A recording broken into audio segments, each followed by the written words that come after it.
Welcome to episode 118 of the Charm City Birdwatch podcast. We have finally entered the 21st century. We're using Zoom to record this week, and hopefully it goes okay after a couple weeks of technical difficulties. We're on Zoom, and so far so good. So we'll see how it goes. We got a really busy episode this week. Ravens season is right here. It's upon us. Week 1 coming up a week from today. They'll be taking on the Browns to open up the 2020 season. And the biggest news in football from this weekend, it was cut down day yesterday. So we have our final 53-man roster for the Baltimore Ravens. And let's just jump right into it. Let's waste no more time. We can go position by position because I can't think of a more organized way to do it. But as a whole, as I'm looking at this, not a ton of surprises, maybe a little bit here and there. But for the most part, I think compared to the average preseason and training camp, there was really no room here for an undrafted guy and a relatively unknown guy to make a name for himself. So this is pretty much the roster we expected, give or take a couple guys. I mean, there is some surprising stuff that we'll get into. But let's start with quarterback. Lamar Jackson, RG3, obvious. And then the only one here, they are carrying 3 quarterbacks again this year. Trace McSorley making the cut. Let's just get right into it because I was thinking about McSorley the other day, and I just don't know how much longer he has with the Ravens. I'm not saying he has no future in the NFL. I just don't know if he has a future with the Ravens. Yeah, I think it's anytime you're a third string quarterback, the chances of you being a budding star that everybody's, waiting to see is pretty slim. I think that, given this season being weird with COVID and everything else going on, I think it makes sense to carry 3 quarterbacks. I mean, he won't be dressed, I don't think, for any of the game days. But we'll see. I mean, I hope that if it's not here, he gets a chance to play somewhere. But, to be honest, there's some guys that just aren't cut out to play quarterback at this level. And McSorley might be one of those guys that was really productive in college, and that is kind of the end of his line. But, I have no problem with them keeping the extra quarterback. As I've said all preseason pretty much, or not preseason, I guess, what was supposed to be the preseason. If you're on your third quarterback, there's problems. So I didn't spend a ton of energy on the Tyler Huntley versus Trace McSorley thing that some people got themselves really invested in for God only knows what reason. If you're on your third quarterback, something went pretty wrong. Right, and my whole thing with that is like what you're saying is if Lamar, heaven forbid, goes down, RG3 isn't available, your season's pretty much lost. But at that point, wouldn't you just explore the free agent market and scoop some guy up for the rest of the season to get you through? Because I don't think McSorley can even get you through. Right. I think that's a fair point, too. I mean, you'd have to see who was available. At that point, you'd have to get another NFL arm in there. But I don't know, maybe they would see what McSorley had. I mean, remember, the Ravens, we saw Jimmy Clausen and Ryan Mallett the one year they were bad. So, I mean, my thought on that would be stranger things have happened, and at least McSorley would know your offense. I mean, you could bring in a Brock Osweiler or some other journeyman clown off the streets. But, I mean, my thought would be at least McSorley knows a little bit about the offense and kind of how things work. But, how much would the offense change without Lamar? I mean, that's just – it's tough to judge that stuff. Hopefully we never have to find out. But, yeah, I think they'd have to look at a veteran at that point anyways. So, I don't know. I guess there's a reason they're doing it and the reason they're keeping him around. But that's a reason that you and I will probably never get from them. And hopefully we never have to see McSorley on the field, and all's well that ends well. All right, let's go to running backs. Not too surprising, but they are carrying 4 after drafting J.K. Dobbins this year. You got Ingram, Dobbins, Edwards, and Justice Hill. I don't know how legit it was, but some people were kind of jumping the gun because I think we're a year away from this, of Justice Hill being out of the picture coming into 2020. I thought that was ridiculous. There's room to carry 4. You made the investment in Dobbins in the draft. No harm, no foul in keeping 4 guys for 2020. Yeah, I have no problem with that decision. I think this is kind of the direction I saw it going. You don't want to give up on Justice Hill just yet. Plus, you're an injury away from looking thinner at that position. So I didn't have a problem with keeping 4. I thought that was going to be the game plan from Jump Street. So I'm not super surprised to see that. And I'm happy Hill's getting at least another chance. Who really knows it? How many touches will be there for him to go around. He could be inactive on game days, but that could be, another similar point to the one you made. Like, maybe they don't want to cut bait with a 4th rounder 1 year after drafting him. They don't all hit, but you expect those guys to become contributors on your football team, and to see one booted out the door after 1 year would be a concern, to say the least. I just went with this 53-man roster that Jamison Hensley typed up. So he's got fullback listed here, obviously Pat Ricard. But I did want to make note, I think it might have been from Hensley, maybe Zaribek, some beat writer, somebody in the know, said that Pat Ricard isn't playing much defense anymore, wasn't really practicing with the defense at all. I don't know if that was common knowledge at this point or not, but it sounds like they're not going to throw him out there as a two-way player anymore. Having him focus on one side of the ball, I think, makes good sense. I think I'd heard that from somebody as well. Like I said, I'm not sure. Like you said, I'm not sure who started talking about that, but I believe the defensive line tag is going to start falling off of him. And it's possible you see him in split out at tight end, maybe playing a couple different roles on offense, since he's proven he can kind of be a Swiss Army knife, jack of all trades kind of guy. But I mean, his primary function is going to be to bulldoze linebackers and open up holes for what promises to be an exciting running game. I did want to ask you, what do you think about Harbaugh's comments about Dobbins from Jump Street saying like he's going to have a major role in this offense? Like, that took me aback a little bit. I don't usually hear Harbaugh talk about players like that, especially as rookies. I just didn't know if you had any thoughts on that, because I thought that was something I'm not used to hearing him say. Yeah, that definitely is un-Harbaugh-like. I don't know. I mean, I'm trying to think if he talked that way about Hollywood last year, even with the injury. I don't think outwardly for him, I don't know, especially, and I think their difference there is there was not much in the cupboard at wide receiver either. Mm-hmm. So it was kind of like we assumed he would have a big role because he would kind of have to. I think with Dobbins, to hear him come flat out and say it after, Ingram had a 1,000-yard season, Edwards continued to be productive. They got Justice Hill, who they might still want to get touches for. Lamar runs the ball 8 to 10 times a game. Yeah, I think we might find out right from the get-go in week 1. I mean, if it was up to me, I would just go out there against the Browns and go with what you know. I'm not saying don't give Dobbins any touches, but you're going to feed Ingram, you're going to feed Edwards. Those are the guys that you trust at the NFL level. And then at some point this year, you sprinkle in Dobbins, and if he becomes the number 2 guy, then that's great. But I'm not putting him over Edwards in terms of touches right now, but I'm not a coach. Yeah, I mean, I think it's possible he takes the number 1 job at some point this year. I think he has that kind of upside. To hear them talk, the way they talk about him, they're kind of like glowing about him. So I don't think it's going to happen right away. All right, let's go to tight end, because that's kind of where the first question mark comes in for me. They only have 2 here, Mark Andrews and Nick Boyle. Obviously, they lost Hayden Hurst to a trade this offseason, so that took away your obvious number 3.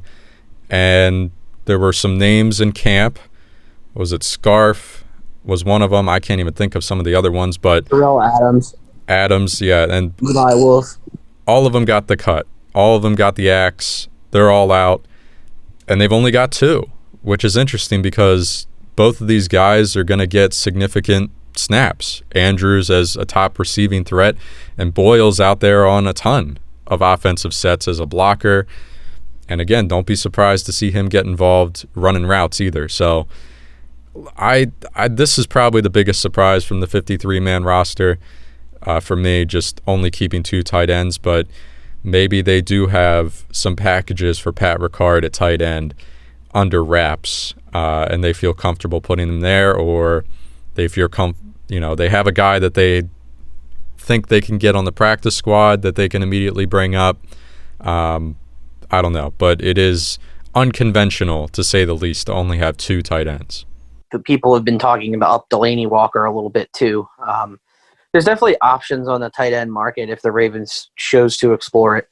And you have to think that, they have to have a reason for what they're doing and why they're doing it. So I don't expect it to become a problem for them. Obviously, health is important at any position, especially one in which you're not particularly deep.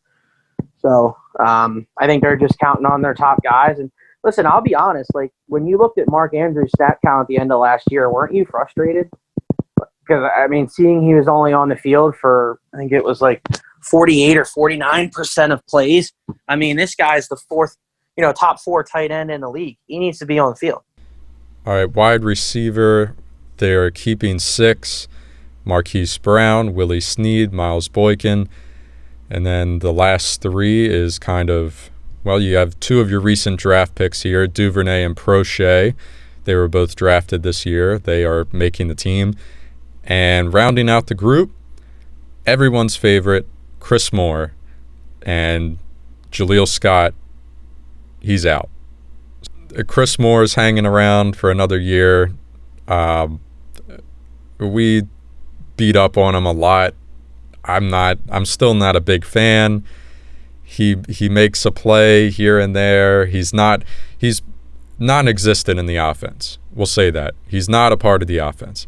But it's obvious that he's on here for special teams. They like him enough for that he's going to make the team. And in all honesty, he shouldn't need to be a part of the offense. You have Marquise Brown, Willie Snead, Miles Boykin should be more involved. Mark Andrews can be a part of the pass game. You're already going run heavy. At that point, anything you get out of Duvernay and Prochet, your rookies, is kind of just a bonus. Chris Moore shouldn't be out there for any offensive sets. No, he definitely is somebody who doesn't factor in the offensive side of the ball. I just think people are kind of tired of keeping a guy that can only play special teams. And his only value is special teams. I think people like the upside of a Scott more than they like simply just the special teams contributions of Chris Moore. So I think we're all kind of tired of Chris Moore to some extent. Again, these are the gripes that we get to have are about 6th wide receivers and 3rd tight ends. So like these are not major issues in the NFL grand scheme of things. So I think we're pretty lucky, but I'm with you. I'm tired of the Chris Moore experience. All right, let's round out the offense with the O-line. Some question marks here as well, not necessarily with who made the cut, but who will be starting come week 1. We know Ronnie Stanley. We know Orlando Brown Jr. They are going to bookend the line. That's a guarantee.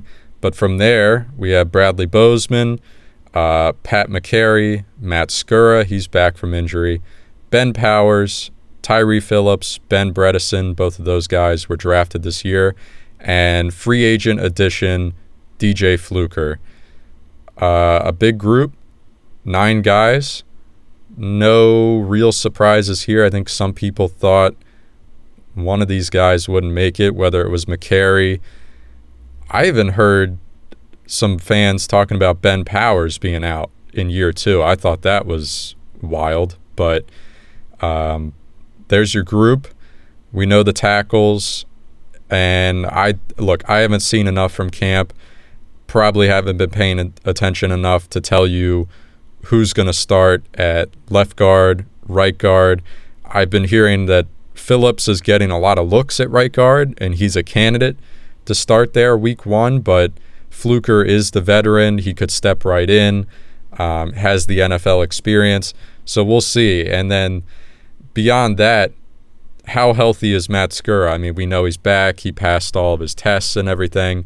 He's practicing, but maybe not where he would have normally been had the injury not occurred. Right. I think that there's definitely some question marks in this group, but I think the one thing I'm taking some comfort in is it seems like they have quality options inside, instead of just a bunch of guys inside. It's one thing to have a bunch of options, but if they're not any good, it kind of doesn't matter. So I think they kind of have it's still an issue because there's not a ton of standout players that they have to choose from at those spots. It helps to have arguably the best tackle tandem in the league in tow, so I think that'll help things along a little bit. I heard some power chatter as well. I mean, and to be honest, some of the beat writers were saying like he has not been good here. Like he has not looked the part this offseason. And I think they were kind of starting some of that chatter in one way or the other. But we'll see how they decide to line up week one. I think it's important to, get the group figured out, get them working together, kind of stick with them for a few weeks and see how it goes. And then you have options if, somebody doesn't play up to par. I personally would be surprised if we don't see Bradley Bozeman at left guard. I know there's been a lot of talks about, different options there, but he played fine as left guard last year. He looked the part to me. There's a lot of people that don't think he's a natural left guard, and that may be true, but I thought he did a good job last year, so I wouldn't really be in a rush to change that. But we'll see. Patrick McCary looked good last year, and then towards the end of the year, he started getting beat up a little bit, so hopefully Skura is okay. But I think it's definitely something to watch for one way or the other is kind of how they're going to line up across the offensive line. It's still hilarious to me how much of a difference a year makes for Matt Skura. The way we were talking about him going into last season versus how we're talking about him now, it's just hilarious because like last year it was like, oh my God, can we get a real center in here to actually, anchor the center of this line? And now a year later, it's like, oh my God, Matt Skura, please, I hope he comes back from injury. We need him so bad. Oh, I mean, the league changes so fast. I tweeted about this at some point last week. This time last year, and I know there were a lot of people who were high on Lamar Jackson. I don't think even they thought he could be this good this fast. But there were questions about, like, is Lamar Jackson good? Like, is he going to be a future number one quarterback? Now, maybe those people were being unfair, myself included, to Jackson in some regards. But, look at what we're thinking of him now. It's like, can he win back-to-back MVPs? Yeah, Skura was definitely thought of as the weak link of the offensive line last year, and he turned out to be plenty good enough as an NFL center. And think about it, too. Bradley Bozeman, nobody had talked about him at left guard to start the season. I feel like that kind of came out of left field. So everything is fluid in the NFL. Harbaugh keeps things kind of close to the chest. So hopefully Skura is able to go. I think that their best line combination would be Stanley, Bozeman, Skura, Fluker, and Brown Jr. But we'll see how they decide to go, and I'll be on board with whatever they decide because they know a lot more than me, and they see these guys every day. All right, let's jump to the defense. Start with defensive line. We got 7 guys in the mix here. Brandon Williams, the vet, Calais Campbell, Derek Wolfe, 2 off-season additions.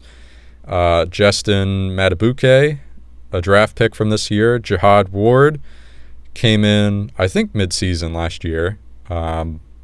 Made some plays. Good to have him back. Broderick Washington, another draft pick, and Justin Ellis rounding out the group. No real surprises. Brandon Williams, Campbell, and Derek Wolfe, those are going to be your playmakers right there, your big names. And I've heard Matabuke, they've been, whether it's Campbell or some of these other guys, Derek Wolfe and their media time, have been talking a lot about Matabuke and his just the way he's stepping in as a rookie. Yeah, you definitely heard his name a lot. This guy's pretty good. He's going to be special. He's going to be a player. Part of that is players hyping players. That's part of the business. But to hear that type of praise being heaped on him by quality veteran NFL players is nice to hear. And you've heard it from Harbaugh. And, hopefully what was a weakness for this team last year in ways becomes a strength. Yeah, I thought Brandon Williams had a quietly good year last year, but to actually have legit pass rush on the line. I mean, these defensive ends here with Campbell, Derek Wolfe, not as much of a pass rush threat, but he's got some numbers in his career. So we'll see. Linebackers, we have 9 total, 5 inside, 4 outside. Start with the outside. Matt Judon, the franchise tag player, he's back. Jalen Ferguson, year number 2 for him. How big of a step does he take? I think the Ravens need him to take a pretty big one. Tyus Bowser still hanging around, and a name of somebody I completely forgot about, Pernell McPhee. He's still on the team, apparently. Went down last year. Unfortunate injury. He actually had a pretty good start to the year.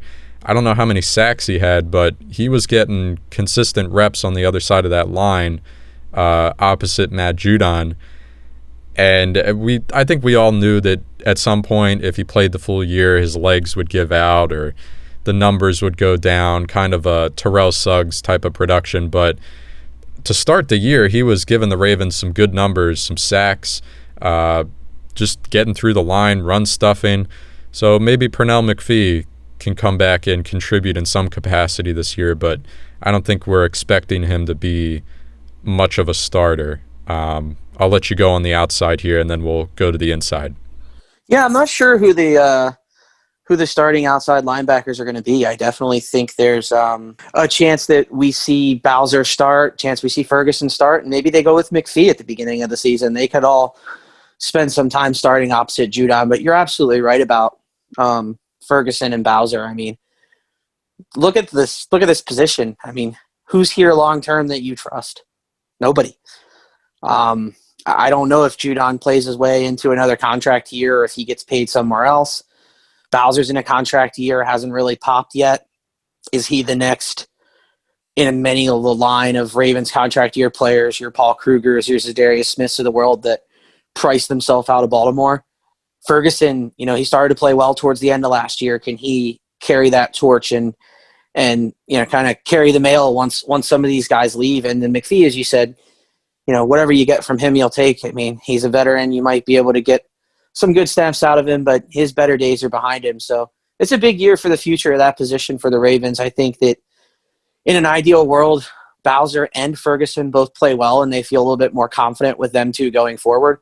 But I could see that being a first-round pick type of need if neither player lives up to expectations this year and then Judon walks in the offseason. So I definitely think that's a really interesting position to watch this year. Yeah, as much as we like the 2020 draft class on paper and in the moment, I think we both agreed that the one thing that was missing was a pass rush. And then they address it in free agency, Calais Campbell. So they didn't completely ignore it, and Campbell could be here for 2 years. He's not just a one-year guy. But I think we both agreed, even after the draft, they said next year they kind of put themselves in a corner where they need to take a pass rusher in the first 2 rounds. Right, and it's great to have interior pressure. I think that's something the Ravens have been missing for years. Campbell, gives them that, and he's a great run defender. But we both thought a glaring hole going into the draft and leaving it was at edge rusher. And I know they really like Matt Judon, and listen, I'm all for players being a little high on themselves, but Matt Judon thinks he's a top 10 player in the game. He needs to watch more tape. I mean, just hearing that kind of stuff, I kind of cringe at. He's a nice player. That's kind of all he's proven to be just yet, and there's a reason the Ravens aren't keen on committing to him long term, and it hasn't happened yet. Usually the Ravens know, if you're something, they take care of you, and if you're not, you typically find your money somewhere else. So. But agreed. I think, a group of these 4 players, would you be surprised if only one of them's here next year? I wouldn't. No, Ferguson. I mean, Ferguson, because he would be on a cheap deal and hopefully he's giving you something. I mean, the other 3, I wouldn't be confident saying any of them are back next year. Now, again, Judon, it's 6 of one, half dozen of the other, right? He has a big year. He probably prices himself out. He has a bad year. He might price himself back in, but he just had a bad year. So it's kind of, a little bit of everything there with him. So I think that's definitely a big position of need. And I don't want them to think if Campbell and Wolf start eating up sacks and the Ravens finish in the top 5 and top 10 in sacks, but their edge group gives them next to nothing, I don't want them to think, oh, we're good at pass rush. Not that they would do that, but, numbers can lie sometimes. All right, inside linebackers, a young group, headlined by 2 draft picks from this year. Patrick Queen was your first-round pick. Malik Harrison from Ohio State, I believe, another Ohio State player, him and Dobbins. Those two, Queen looks to be a starter, obviously. Malik Harrison going to get plenty of snaps, but you also have L.J. Fort, who saw significant playing time last year. Very solid. I wouldn't mind seeing him out there next to Queen week 1, swapping some time with Harrison. You also have Chris Board. He's still hanging around. And Otaro Alaka, who did not see much playing time last year, but I remember him being a camp name from 2019 who made the cut. So he's still here. There's your inside linebackers. I think Patrick Queen can do it. I'm confident in him to come in and produce from the get-go, but I don't want the expectations to be too high because it's unfortunate because, he has the resume from LSU, first-round pick. All the experts love him, but he's not getting any time to come in and be molded at all. And then on top of that, we have a weird 2020 season where there's no preseason either. So, he's really, not being set up to succeed right from the jump, but I'm confident in him to make an impact. But we will see. Maybe there is a little bit of a slow start for him, and I don't think fans should be upset at all if he's not as sharp in the first few weeks. Yeah, I think you just have to – the expectations are high, and he seems to be aware of that. He seems like a really humble guy. I've really enjoyed most of their Ravens interviews this offseason, especially from the younger guys. I think you'll see him start along with L.J. Fort, and then Harrison kind of starts to work himself in. Hopefully, I think their goal by the end of the year would be, to walk away from this season going, we got our inside linebackers for the next 3 years. Anytime you can cross position lists off your list of your needs list, it's probably a good sign. I think Fort did a nice job for them last year, and there's a reason L.J. Fort was cut 5 or 6 times in 8 years or however long he's been in the league. So you got to protect against that potentially being a one-hit wonder kind of season where he put together one of his better years. But I'm with you. I think the problem too is you play middle linebacker in Baltimore, everybody talks. It's always going to be about 52, and that's completely unfair to the other players. It was that way with C.J. Mosley in some regards, too. People walked away thinking he didn't have that great of a Ravens career. C.J. Mosley is a pretty freaking good football player, and the Ravens got 4 or 5 good years out of him, and, people are saying, Patrick Queen will be better than C.J. Mosley. I hope he's as good. Let's just start there, and not every middle linebacker is Ray Lewis, and I think that's something that we've got to remember over the years. It's a prestigious position, especially whenever you're, playing a spot of a first ballot Hall of Famer like Ray. You just hope that people give Queen some time to kind of grow into the role and remember that he is a rookie and he did only start for 1 season at LSU. That is true. Good point.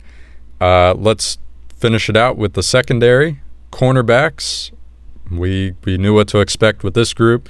Marlon Humphrey, Marcus Peters, your all-pro combo there. Jimmy Smith coming back on a 1-year deal. Tavon Young is back from injury. And rounding out the group of corners is Anthony Averett. No Maurice Kennedy, although I don't know if he was in camp at all. I don't think he was. He was not. Okay. Thank God. Your favorite guy. God, man, that guy. Moving on. All right. There really isn't any that's your group. We all knew that was going to be the group. So really nothing to say. And other than we're expecting big things out of these corners. I don't have any questions about Humphrey or Peters. I guess the biggest question here is Tavon Young. Can he come back and be the guy he was before the injury? Right, and I'm intrigued to see how much safety Jimmy Smith's playing. something to keep an eye on as well. I think he's been talking about how he's going to be everywhere this year, and I think that's a good sign, a good thing. I've always been a big Jimmy Smith supporter. People kind of sour on him from time to time, but I think he's a quality player. I do worry a little bit about the depth of that group. I know that sounds like a silly thing to say because they're so talented at the top, but you're an injury away from needing Anthony Averett to play a lot. And unless he's come a long way in the offseason, I'm not impressed by Anthony Averett. And maybe that's something they address when the time comes, or maybe he's come along further than I know about. I don't get to watch practice. I don't know how well he's playing. But, Tavon Young to me, and I don't mean to disparage his talent, but until you prove to me you can do it, you can stay healthy, you can play at a high level, I don't count Tavon Young as a factor just yet. Because he's been hurt so much, and even the year he played after he got hurt the first time wasn't as good as his rookie year. So I think that's a contract that we may look back on a little less fondly than we did when it was signed. I hope that he stays healthy because I think he has all the abilities to be, the best nickel corner or the best inside cornerback in the league, slot corner. But until you got to prove it. And I do worry if Jimmy's playing more looks elsewhere. It feels like the group's a little thin, but as long as Brandon Carr stays available, I'd imagine they can make a move there if somebody goes down. It would be interesting if Young or Smith went down, and I'd just say those names because they've been hurt recently. Right, exactly. What you would do in that case, because, you don't have, we'll just jump right to safety. You don't have Earl Thomas anymore. So kind of the threat of that secondary as a whole with Humphrey, Peters, Earl Thomas, those are three big names right there. Chuck Clark, not a big name, but any opposing offense should know that, he's a leader. He wears the green dot. He knows what's going on.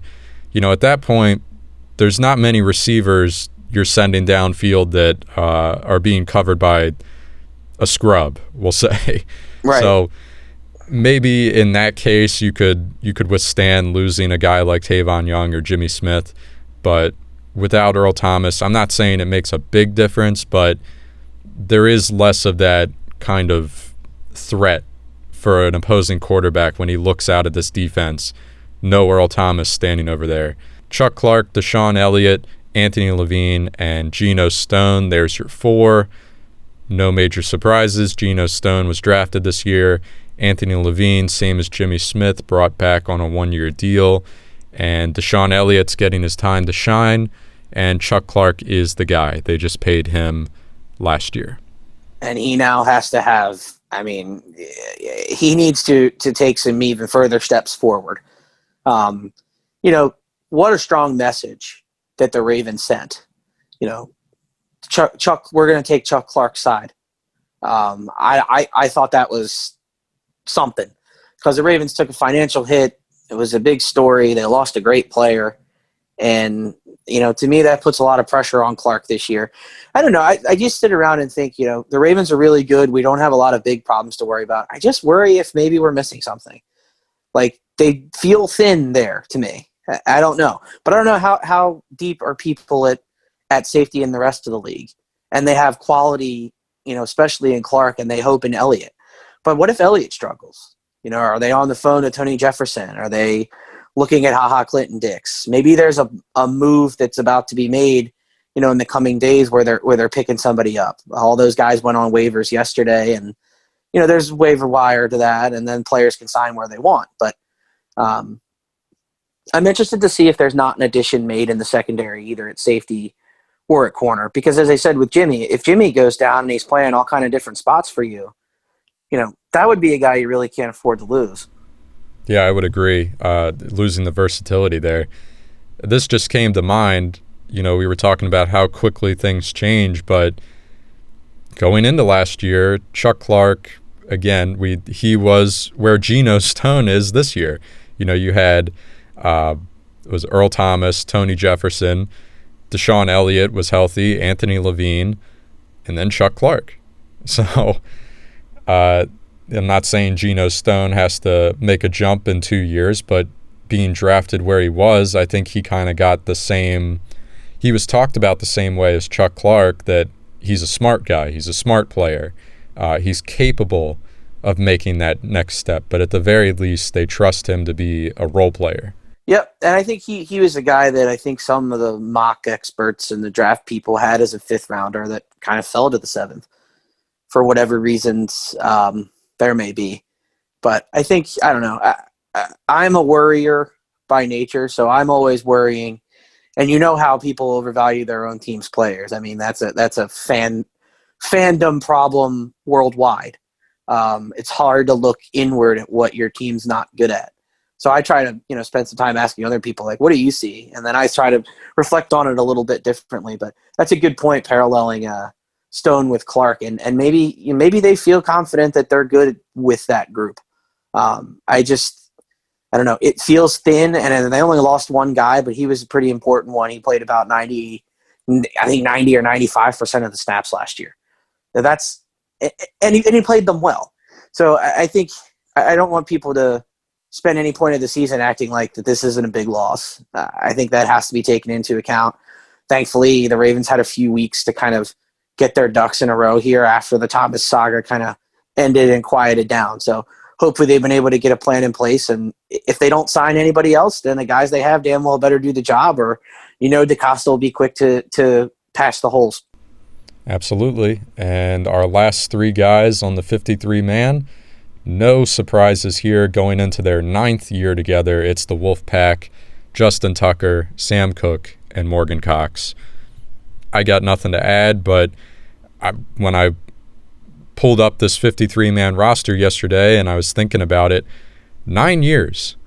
That's kind of crazy. Justin Tucker has been here for 9 years already. Insane. Yeah, and I mean, he's just money. I mean, there's only so many good things you could say about him. I don't know if you saw, I want to say NFL.com or somebody did top 100 players of 2020, like who's going to be a top 100 player. And Justin Tucker finally made the list. I think it was Diana Rossini, or I could be wrong on that.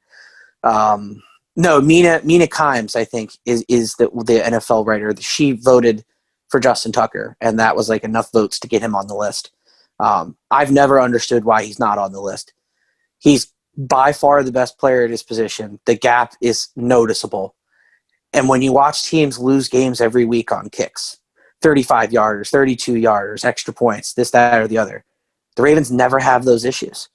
And I think he's incredibly undervalued part of what they do. Some teams get to the 35-yard line and they're not in scoring range. I mean, that's just the reality for a lot of teams, and it's not for the Ravens. And we're super lucky to have him. I do think he feels himself a little bit. Sometimes his arrogance can be a little much for people, but he's the best. I'm right there with you on the top 100 thing.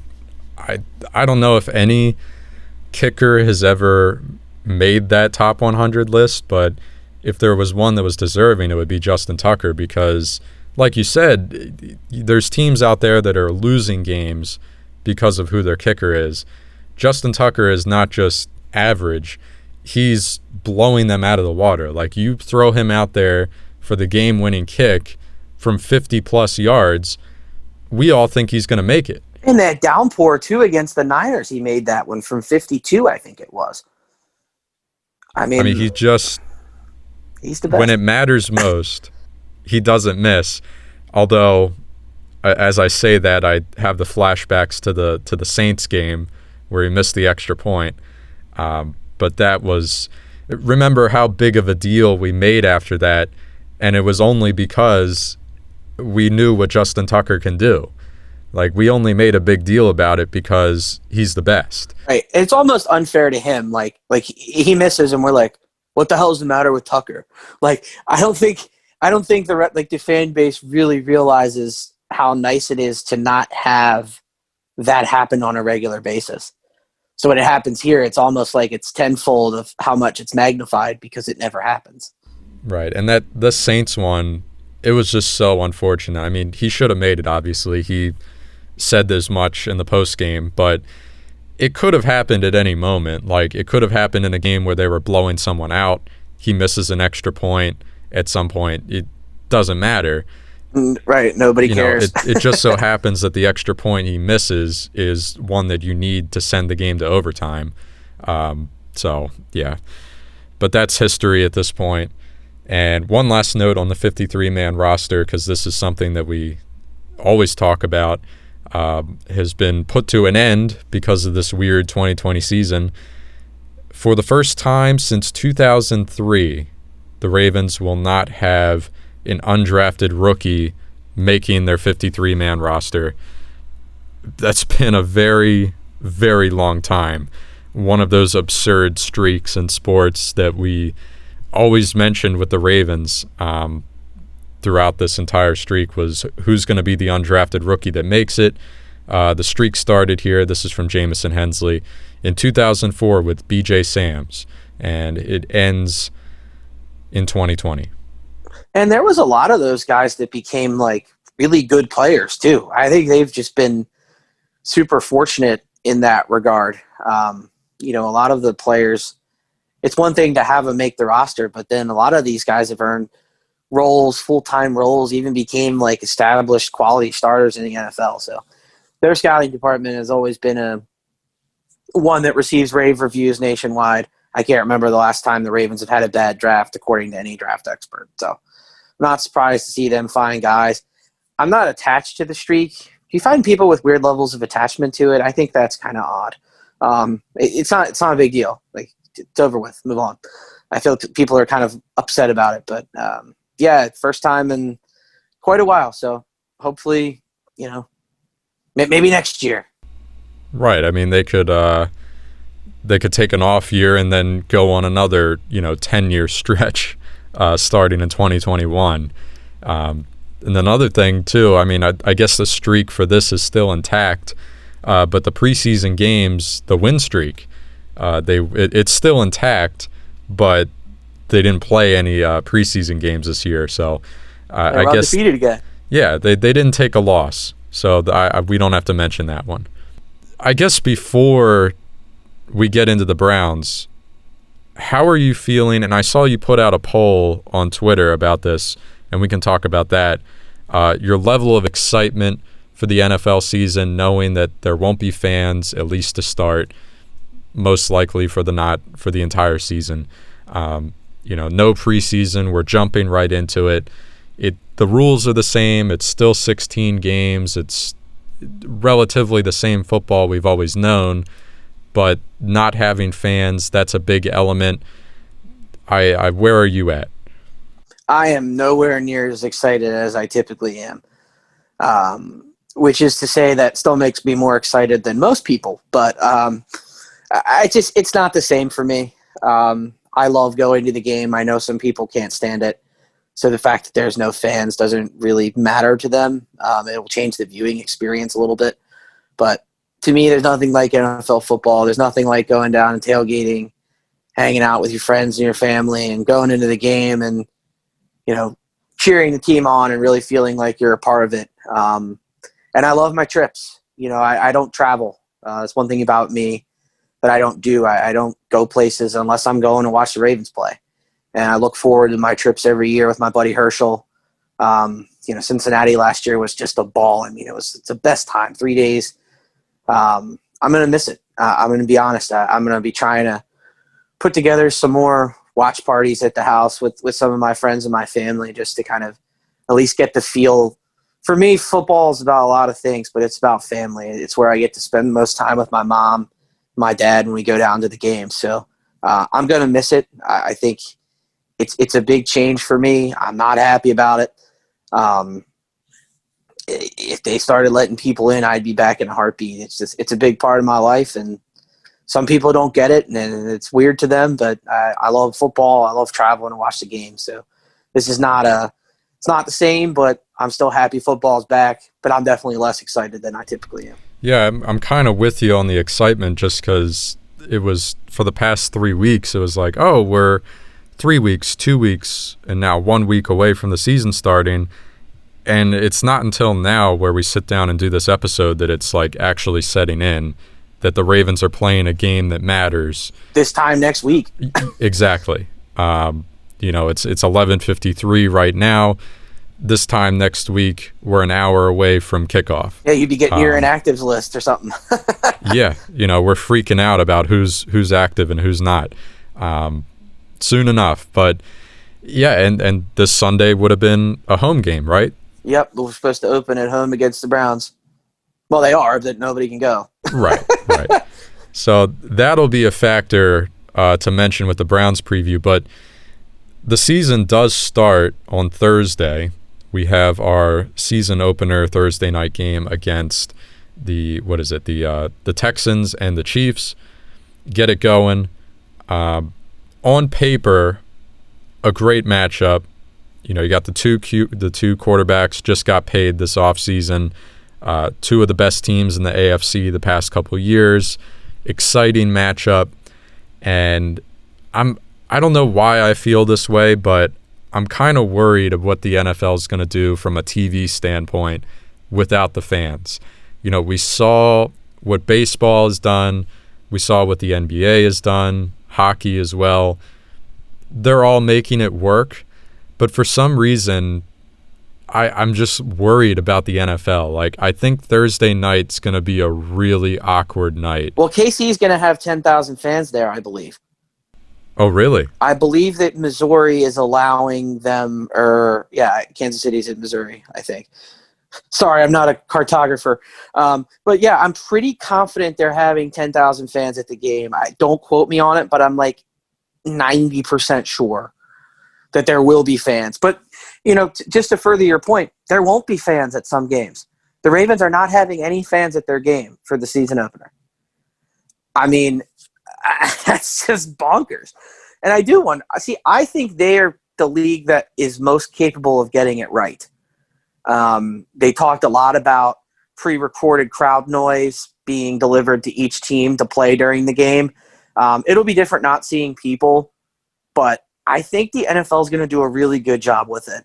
And maybe we're on opposite ends of that spectrum, but hockey really hasn't done anything. I mean, they've got no virtual fans or anything like that. They just have some of the game noise is still there, but I'm excited to see it. But I think, and to be honest, even if Kansas City's having 10,000 people, it's still going to be weird.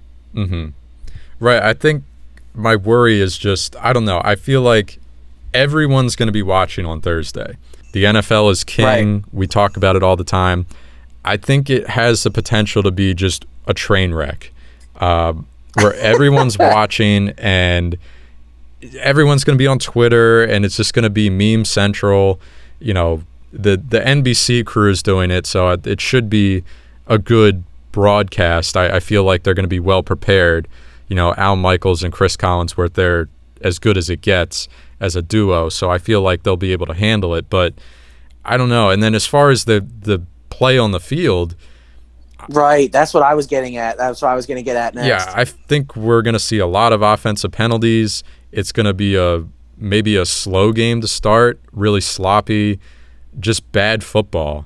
And that's what I'm worried about too. That paired with the awkwardness of only having 10,000 people in the stands, and just I don't know. I have this weird feeling. It's almost exciting though, in a way. Like I can't wait to see if it's going to be a train wreck or how it's going to go. It's definitely, like you said, and let's be honest, even if it's bad, we're all still going to keep watching. I mean, nobody's going to people that, if you love football, you're watching football. I mean, look how excited people are for college football, and every game's like Marshall and Eastern Kennesaw State University. Like, people eat this shit up. I don't think they're going anywhere either way, but I hope it's a quality game. For what it's worth, I think Kansas City wins and Houston covers, but we'll see how that works itself out. Got to decide if we're going to get back in the gambling ring for the NFL season or not. Let's see here. We'll talk about the Browns game just a little bit. And the first thing that comes to mind here is kind of talking about that level of play. What are we going to see out of the Ravens, and what are we going to see out of the Browns from the jump? And I think I talked about this. It might have been an episode I did by myself where I think the Ravens are at a benefit when you look at the continuity they have from last year's team to this year. The only losses you really have are Marshall Yanda, Seth Roberts, Earl Thomas, I guess now. wasn't anticipating that one, but some big names there. But then you replace them, you bring out Calais Campbell, Derek Wolfe, and then all your draft picks. So from the player's standpoint, a ton of continuity, and then the coaches, right, 100% continuity. That's the big thing. That's the most important thing. Pairing the player continuity with the same offensive coordinator, the same defensive coordinator, same head coach, same special teams, top to bottom. This whole team knows what to expect from one another. They know what their game plan is. There should be no trial period. There should be no feeling things out. And I think in that regard, the Ravens have a one-up over the average team in the league. And especially, Cleveland, I wouldn't even say is an average team as far as continuity and turnover is concerned. They've got a new head coach again. They've got a ton of new players they're trying to work in. They've got a bunch of injuries that are flaring up on them. Their linebackers are bad. Maybe the worst inside linebacker group in the NFL. Had a couple guys get hurt, but they didn't do a lot to address that position either. So the continuity is a huge piece. It's important every year. I think you and I both agree it's way more important than people give it credit for in your average years, but it's really important this year. This group knows how to play together. The lack of continuity on the offensive line concerns me a little bit, but they don't have a ton of new pieces. All guys that have pretty much been in the system consistently or new rookies. And I don't think they have any rookies that are projected to play a massive role outside of Patrick Queen from day one, which I think is another big piece. Their starters are all pretty much veterans, which is a win. But yeah, the continuity is a huge part of this. The first thing I think of when I think of this game is Nick Chubb. He's had a ton of success against the Ravens. Remember, he ran for like $180 here last year in week 3 when the Ravens lost to them, or week 4, whenever it was. When they came in here and pretty much curb stomped the Ravens, swatted Earl Thomas. He quit on the play, if you remember that. That was the play where he quit. And Nick Chubb, he's a hell of a running back. Kareem Hunt's a hell of a running back. Cleveland's revamped their offensive line. This is a big test for what was a greatly strengthened Ravens front 7 in the offseason.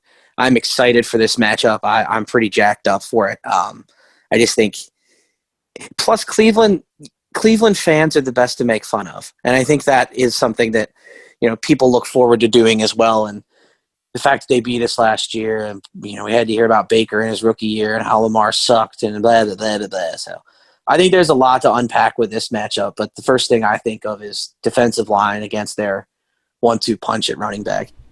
Yeah, I'm looking at Baker Mayfield. Just that's my big one here. What kind of quarterback is he going to be this year? How strong is he going to come out of the gate? Because besides their Week 16 meeting last year, I think it was Week 16, where the Ravens went in there and had a nice win. Started slow, but ended up with another big win over Cleveland. Baker, besides that game, has played pretty well against the Ravens. He was a little turnover prone, but he is in general. Yeah, just in general. So that's not out of the normal. But what was it, going back to 2018? I mean, he picked apart the Ravens in both games, almost won and knocked the Ravens out of the playoffs in Week 17. He was having a huge game. If it wasn't for, a couple interceptions by Jimmy Smith, he would have been dominating. Is Baker able to pick apart this secondary? I mean, I think the one thing that gives you confidence as a Ravens fan is he didn't play well in the second matchup last year, and that was when Marcus Peters came in.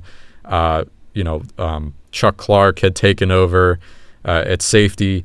So that secondary group resembles, it's the same that it was last year to this year. Only big difference, no Earl Thomas. And to be honest, what he really needs is a head coach that understands that they should be built upon running the football first. Fuck boy Freddie Kitchens. I mean, that guy was a dumpster fire. I'm not sure Kevin Stefanski's the answer, but I like his look. I like the way he talks. I think he kind of gets it a little bit, and that's a little bit of my concern. I think, the Browns on paper, especially offensively, they're great. I think defensively, they're still pretty weak. They've got some talented players, but overall, their groups are lacking. But if he's a good football coach, the Browns are going to be pretty competitive. And, you highlighted it. The Browns always play the Ravens pretty well. Now the Ravens typically get the better of them, but the games are always close and competitive. It's an AFC North game. I don't expect Cleveland to, come out and get curb stomped. Now, would it shock me? No, because I think if the Ravens play their A game and Cleveland plays their C game, it could get ugly. But I expect this to be a competitive game. I do think, just to close out the game preview, I do think the Ravens win this game. Scores are so hard to predict because the Ravens scored like 1,000 infinity points last year. Remember week 1, I think they scored 59 points. I'm always trying to be sensible with my predictions, so I'll say Ravens 31, Browns 20. Yeah, I don't have a score, but I think it could play out similar to that second meeting last year where the Ravens, for different reasons, maybe start a little bit slow on offense. This year, mainly because we're jumping right into it. You didn't play any preseason games. The offensive line is a little, inconsistent compared to last year. They might start slow, maybe settle for a field goal on the first drive, but the defense will keep them in it, and then at some point the offense will get it going and pull away. So I think the Ravens win. I'm not too worried. I don't like playing a division opponent in week 1. That always rubs me the wrong way. It's unnecessary nerves going into week 1. It's an opponent that knows you too well. Even the Browns, like you said, they match up well. They always play you tough. So, and at some point, this is sort of a bigger than this week 1 matchup, but at some point the Browns are going to put it together. I mean, you can't. They have no holes on offense, none, unless it's quarterback. Unless you're somebody who's really low on Baker. I mean, they've got offensive players. Myles Garrett's a good player. Denzel Ward's a nice player on defense for them too. So they'll eventually be good, right? They can't be this bad forever. I don't know. Browns fans might tell you otherwise. Well, I will say this. It's been 25 years. In my opinion, they can't be this bad forever. And I don't want to be the team that suffers that loss when they become good again. I mean, it'll be multiple teams. It'll be throughout an entire season. But at that point, and honestly for good reason, Browns fans won't let you hear the end of it once this team is actually good again. No. The first year they're good, it's going to be tough. Yeah. I mean, they look at the way they talked when in 2018, when it looked like they didn't even make the postseason. When they went 7-8-1 or whatever. They were, going into that. They were the paper champs last year. Exactly. So it's just maybe lower expectations this year. Hopefully a better head coach for their sake. I don't care. I hope he's worse than Freddie Kitchens. But in theory... Oh, man, I don't know if it's even possible. In theory, they should be better. But we'll see. Predicting a Ravens win. I think they could be a surprise playoff team. It's going to be weird. You could have those 3 from the AFC North because the Steelers they're tough. And we'll talk about them down the line.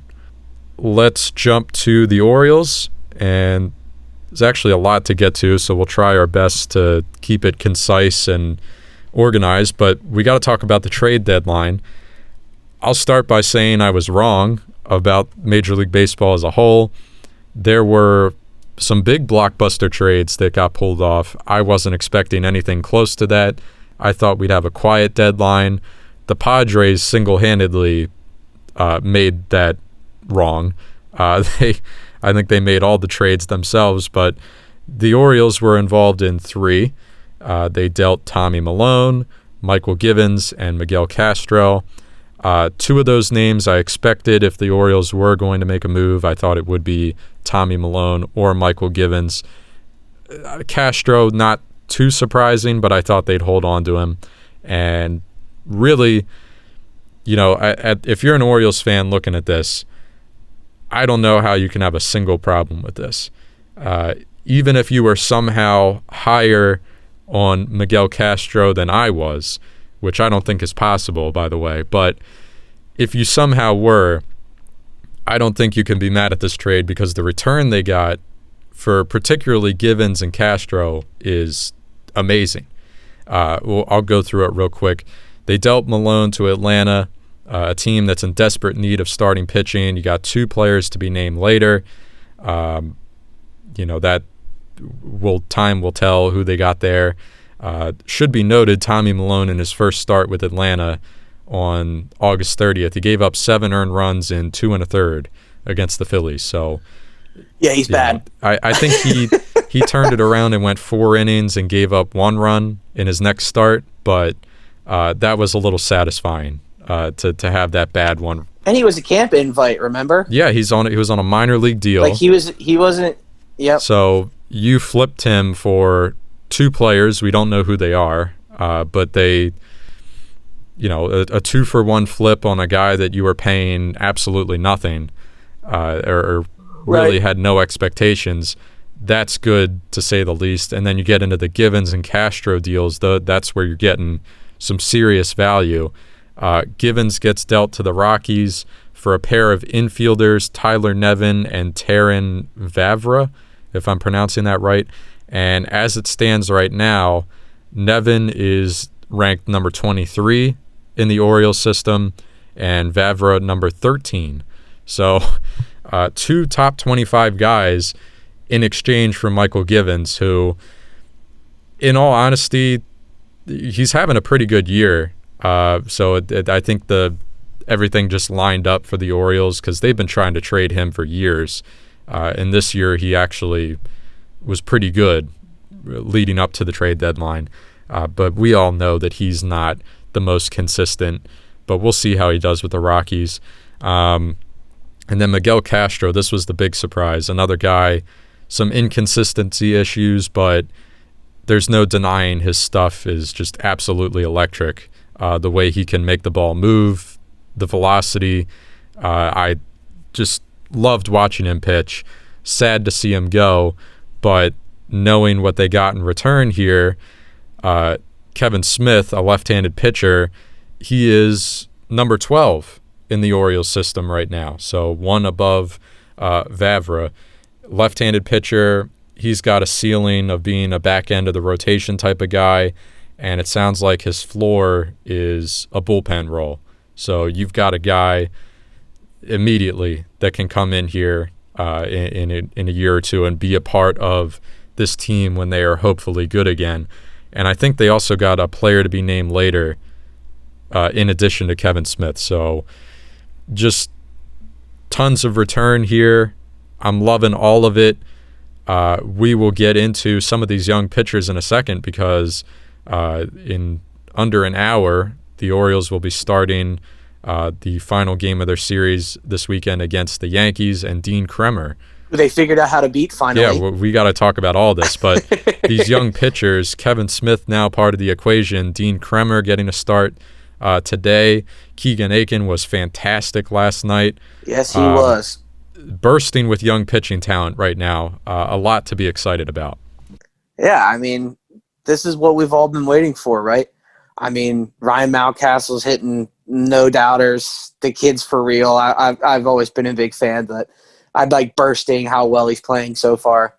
And the young pitchers, I mean, we've been waiting for years on pitchers. We've always, the last batch of really good ones they had, all it really turned into was Zach Britton in the bullpen and Brian Madison in the bullpen, and nobody else really popped here for the Orioles. So I'm excited to see the young guys. I'm excited to see the guys they got in the fire sale a few years back, and hopefully they can keep pitching well. And seems like they've been drafting well, and they've got some good young pitchers on the way. I think you and I have pretty much been in agreement all year that this team's going to hit enough to keep them competitive, and that's proven to be the case. And the starting pitching's been, I would say, probably a little bit better than we expected. Still not a strength of the team or anything like that. The trades all make sense to me. I think they left Hyde a little thin in the bullpen. which I don't love.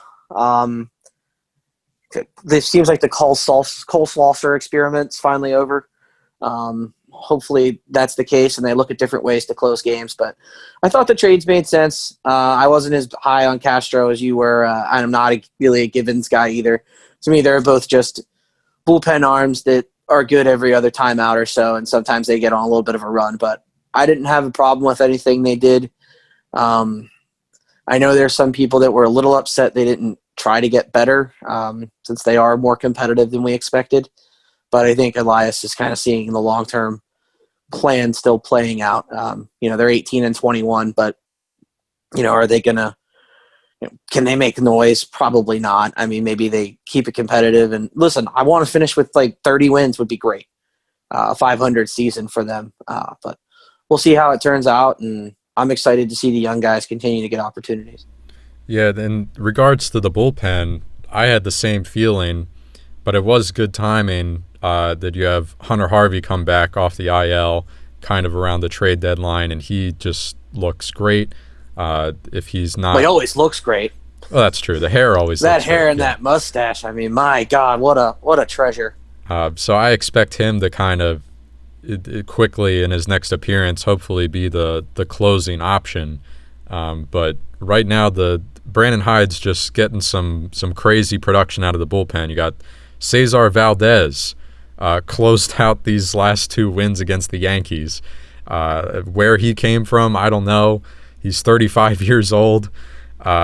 He's getting it done. So shout out to him.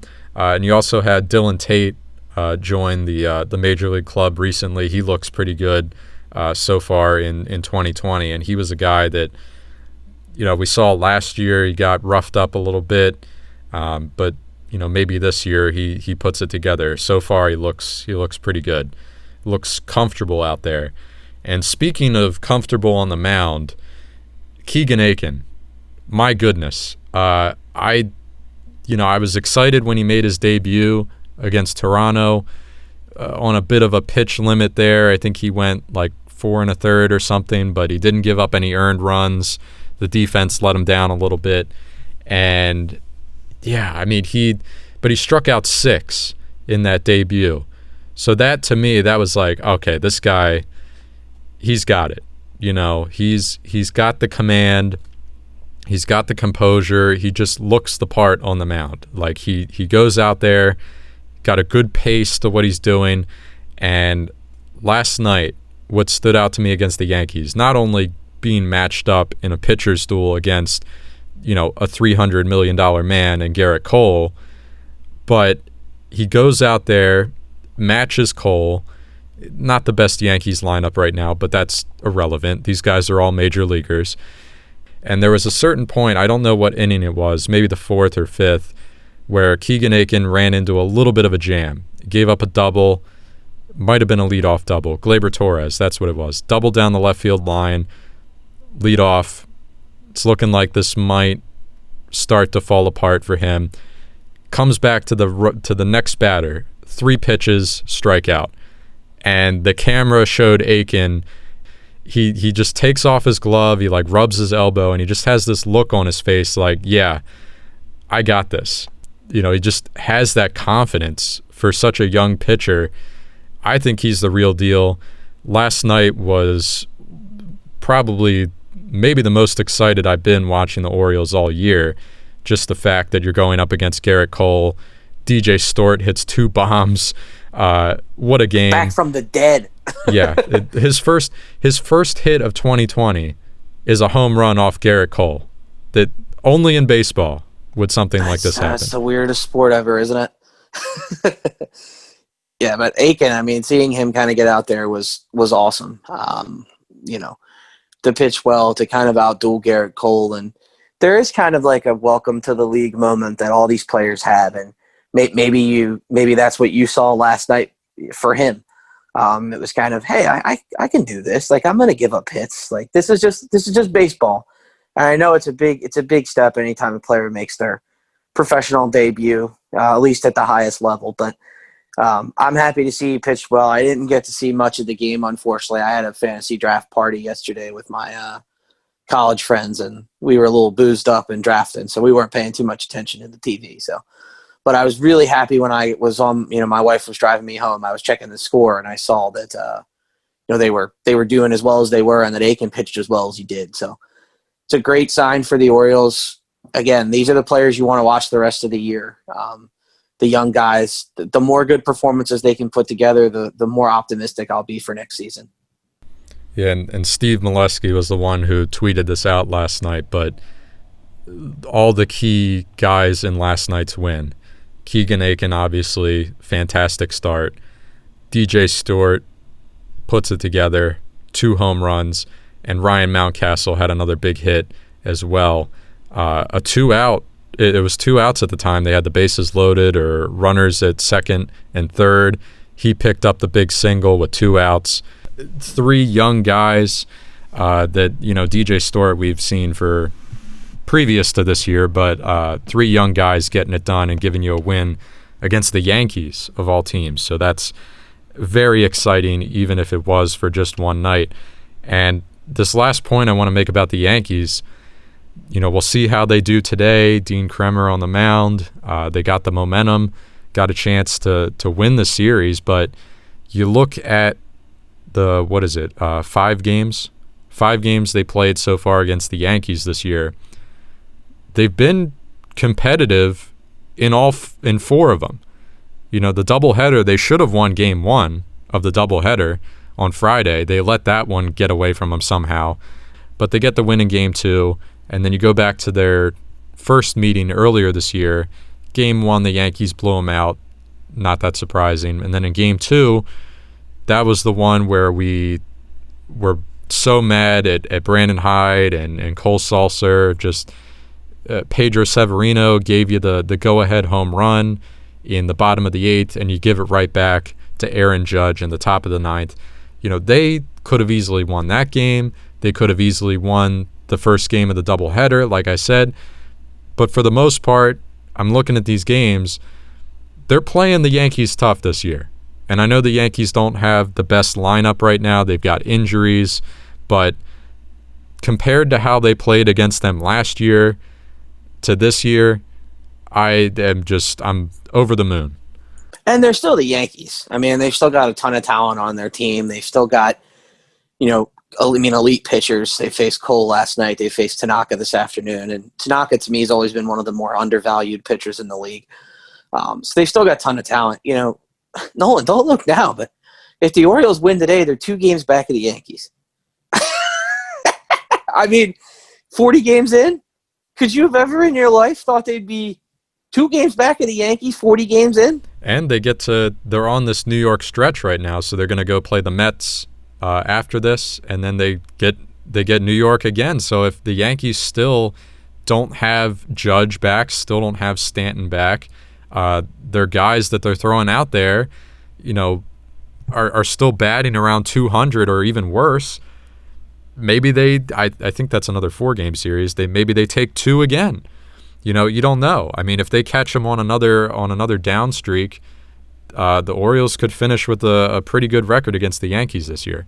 Yeah, I mean, who would have saw that coming, before the season started? And yeah, the Yankees have injuries, but last night you're looking at the arguably the best pitcher in baseball, and still was a formidable lineup, albeit weakened. So I'm stoked.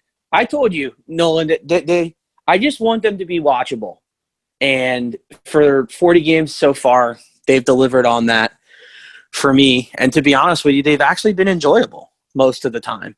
They have their rough stretches. Their pitching staff is still a major question mark overall. But, I mean, when was the last time you thoroughly enjoyed watching the Orioles as much as you have this year? For me, it's been at least 3 years.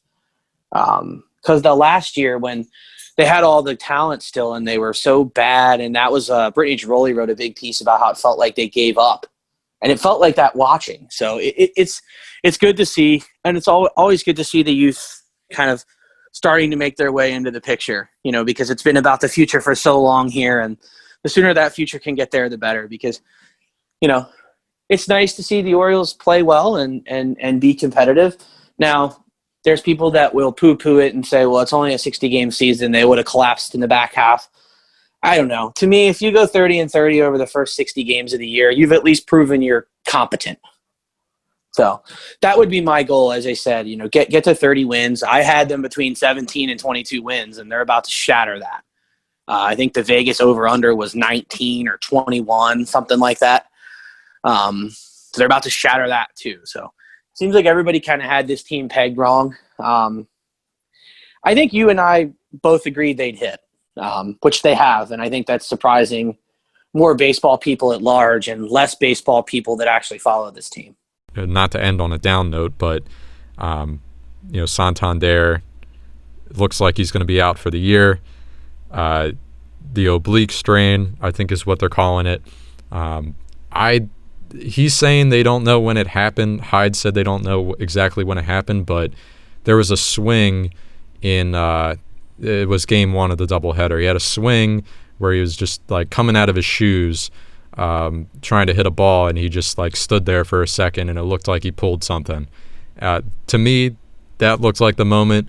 Maybe it happened before that, and that swing made it 10 times worse, but I don't know. That to me, that was the moment right there. Like, he had to take a breather after taking a swing. So that to me said this is an issue. He came out of the game, tests come back, oblique strain, and with only less than a month, we're in the final month of the 21. season. They've got 21 games left. You look at IL stints, it's more of like a weeks type of thing. So there's only so many left in the season. And oblique strains linger. I mean, some of those guys are out for 3 to 4 weeks. Some of them are back in 2 weeks. I think you'd be surprised to see him again. Which again, is it upsetting? Sure, it's upsetting, but I think he's proven he can be an everyday player in this league. And now you're getting a chance to look at Stewart again. And he's not going to hit 2 home runs every game, but it'd be nice to see him come up and bat his weight. At least get you feeling a little bit better about his future projection. And I don't know. I walk away from the season if Santander doesn't play another game saying this guy can be my everyday, outfielder. Yeah, between the second half of last year and then the start to this year, you've got close to a full season. Down the stretch, DJ Stewart, he'll get the at-bats, so that's good. It sounds like Brandon Hyde is pretty high on giving him the at-bats. It doesn't sound like Diaz is going to be coming up anytime soon, so I think some people were wondering if with the Santander injury that Diaz might be making his major league debut, but sounds like they're going to go with Stewart to close out the year, which I have no issues. See what you really got to give him the at-bats. See what he's got. He's not a good defender, so that kind of hurts, but just where they're at. So we'll see. That's going to do it for 118. Not sure what next week's episode is going to look like. Not sure if there's even going to be an episode. We gave you a little bit of a Browns preview in this one, so we'll see. We'll play it by ear, but real quick, Ravens record prediction, go. At least 12 wins.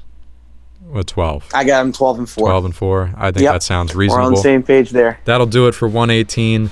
We'll talk to you maybe next week, but somewhere down the line. And thank you, as always, for listening.